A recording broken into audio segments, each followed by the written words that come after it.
to a new IoT Friday, and today we look at RPA and IoT, two abbreviations. I'm Steven. I'm Tom. Let's start with the abbreviations. RPA, Robotic Process Automation.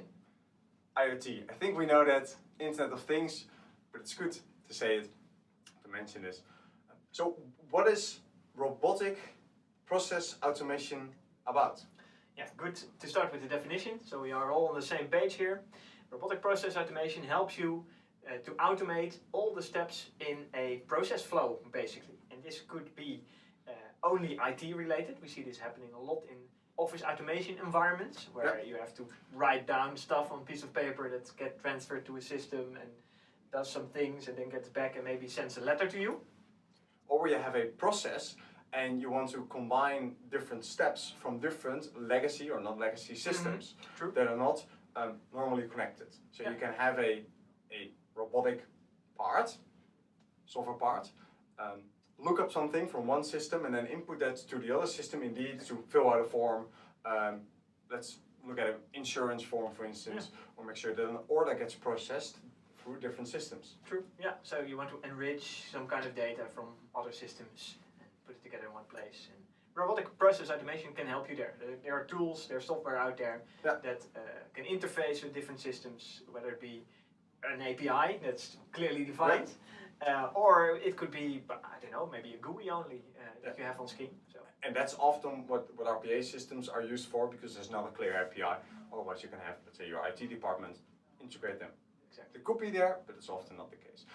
But IoT and RPA, what are they going to do together is the question. And can they help each other?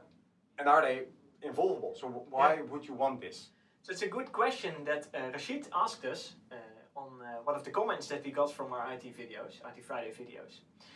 How to see how this RPA works together with IoT. And IoT has this great aspect that it integrates the physical world into an IT world. It digitizes basically physical data. It could be temperature, it could be stock inventory, items, numbers, you name it. So that's what IoT solutions do, right? Yeah. So if you look at a company or a business, you have a physical world, a physical part indeed. If you ship products, you have a physical world with your inventory and the process of sending out a package, and you have your complete IT department and your web shop or whatever is on the other side. And RPA is always about automating the IT part, not the OT part, the physical world. And if you would combine those, IoT, and let's say you've automated your IT process with RPA, you have a great, complete overview of how your company can automate and integrate better. Yes, a good example is maybe to look at something, how to do that, because we could create an IT solution that builds a complete automated warehouse system, which scans packages and weighs them and puts them in the right storage and ships them to the right pickup trucks, for example. Yeah, and that means that you have to do a complete overhaul of your whole warehousing system. Exactly. But if you do not have that in place, then we can start with what you already mentioned, your existing IT system, where you have a web shop where the orders can be placed, and you have a physical warehouse. So we could now put RPA in place in order to remove some manual steps that are now in place and put robots out there, right? Yeah. It's a robotic process automation, but now we make the change to the IoT world and we come with physical robots. Yeah. So we have to come up with some kind of a physical robot here.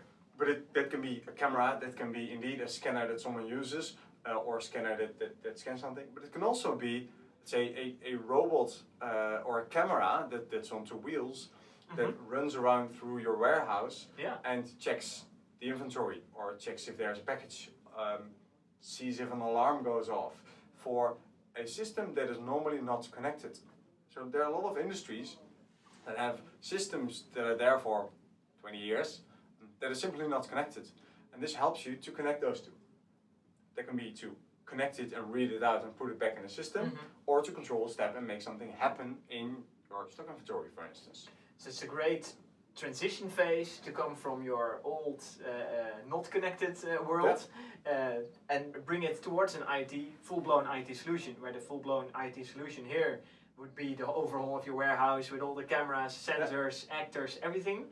And RPA is the step in between that makes that transition a bit smoother. Yeah, so this is clearly where IoT helps you to digitize the physical and integrate it in your complete system. So that is what we see, how IoT and RPA integrate. And I'm interested, Rashid, also to you, if this is the way that you see it, or maybe you have other questions about this. Thanks for watching. Tom, did we miss anything on RPA and IoT? No, not for now, I would say. This concludes RPA. So see you again on next IT Friday. Bye. Bye.